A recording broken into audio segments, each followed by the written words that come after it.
এখন সময় 4:30, একটু পরেই সন্ধ্যা হয়ে যাবে। তো দুপুরে আমি সাধারণত ঘুমোই না, ঘুম আসে না, ফোন ঘাঁটতে ঘাঁটতেই সময় কেটে যায়।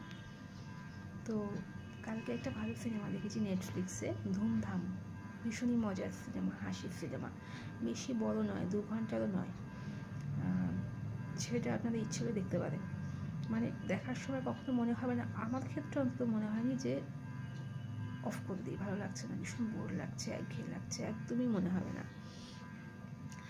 মানে একটি ছেলে একটি মেয়ে যাদের অ্যারেঞ্জ ম্যারেজ হয়েছে, তাদের একটা রাতে কী করে জীবনটা পাল্টে যায় এবং নানা ঘটনা প্রবাহের মধ্য দিয়ে ওরা কীভাবে একে অপরের কাছে আসে, একে অপরকে আবিষ্কার করে নতুনভাবে, ধুমধামে সেটাই দেখিয়েছে।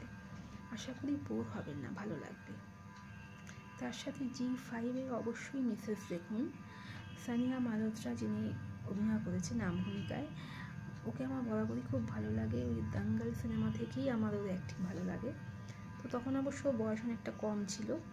তো যাই হোক, মিসেসেও একদম দুর্দান্ত অভিনয় করেছে। তার সাথে আর যারা ছিলেন আর কি, সবাই খুব ভালো করেছে। তো আমাদের তো সবারই কোনো না কোনো স্বপ্ন থাকে যে এটা পূরণ মানে হলে ভালো হয়। তো কখনো স্বপ্নগুলোকে হারিয়ে যেতে দেবেন না, স্বপ্ন দেখুন, স্বপ্ন দেখা খুব উচিত। মানে ভালো থাকতে গেলে স্বপ্ন দেখুন, স্বপ্ন দেখতে থাকুন এবং কী করে স্বপ্নটা ফুলফিল করা যায় সেটা চেষ্টা করুন। যেখানে একজন পিএইচডি যে ডিগ্রিধারী শাশুড়ি, সেও কিন্তু রান্নাঘরে সারা জীবনটা অতিবাহিত করছে।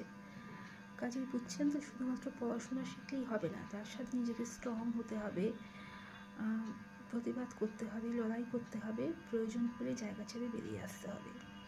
মিসেস কিন্তু আমাদের সেটাই শিখিয়েছে যে স্বপ্ন দেখো এবং সেই স্বপ্ন পূরণের অবশ্যই চেষ্টা করো। কাজে জি5-এ মিসেসটা দেখুন, মনে হয় আপনাদের ভালো লাগবে, খারাপ লাগবে না। মানে ভালো, খুব ভালো রেটিং পেয়েছে, রিভিউ অত্যন্ত ভালো। এবং তার সাথে যদি হালকা মেজাজের কোনো সিনেমা দেখতে হয় তবে অবশ্যই ধুমধাম দেখুন। আজকে সকালে বহুদিন পর আমি একটু গাছের যত্ন করেছি। কালকে সার কিনে নিয়ে এসেছিলাম। আসলে কী বলতো, জবা গাছের পাতাগুলো পড়ে যাচ্ছে সব। তো প্রথমে কী হতো, জবা গাছের সাদা সাদা পোকা হয়ে পুরো গাছ ভরে গেছে। তো ওই জন্য আমি ওষুধ নিয়ে এসেছিলাম। তো সেই ওষুধটা একটা শ্যাম্পুর সাথে মিশিয়ে স্প্রে করতে হয়। তো স্প্রে করার ফলে গাছটা পরিষ্কার হয়ে গেছে। তো তারপরে আমি সার দিলাম। তো উনি বললেন যে যার থেকে নিলাম, আমাদের বাড়ির সামনে একটা নার্সারি আছে, তো তিনি বললেন যে মাটি শুকনো থাকলে তবেই সার দিতে, মানে নরম মাটিতে সার না দিতে, দরকার হলে একদিন গাছে জল না দিয়ে রেখে দিতে, তারপরে ওই মাটি শক্ত হলে সার দিয়ে, মানে মাটিটাকে একটু খুঁচিয়ে সার দিয়ে তার উপর জল দিয়ে দিতে। তো ওটাই করেছি। তার সাথে কিছু ছোলা ভিজিয়েছিলাম, সে অঙ্কুর বেরোয়, আমাদের মনে আছে স্কুলে প্রজেক্টে দিত না ছোলা গাছ করা, আমিও করেছি, আমার ছেলেকেও দিয়েছিল, তখনও ছোটো, তখন করেছিলাম। তো সেরকম কিছু ছোলা, আসলে কচু শাক খাবো বলে ছোলা ভিজিয়েছিলাম। তো কচু শাক আনতে দেরি হয়ে গেছে বলে ছোলা থেকে অঙ্কুর বেরিয়ে গেছে। তো এই ছোলাগুলোকে মাটি আমার আরও এক্সট্রা ছিল এবং ছোটো বাটিও আমি কিনেছিলাম, সেই বাটিগুলো নিচে ফুটো করে দিয়েছি এবং তার সাথে মাটি দিয়ে ছোলাগুলোকে পুঁতে দিয়ে একটু শুকনো মাটির উপর দিয়ে ঢেকে দিয়েছি, যদি ছোলা গাছ বেরোয়। শুধু শুধু বাটিগুলো পড়ে আছে, মাটিগুলো নষ্ট হচ্ছে তাই।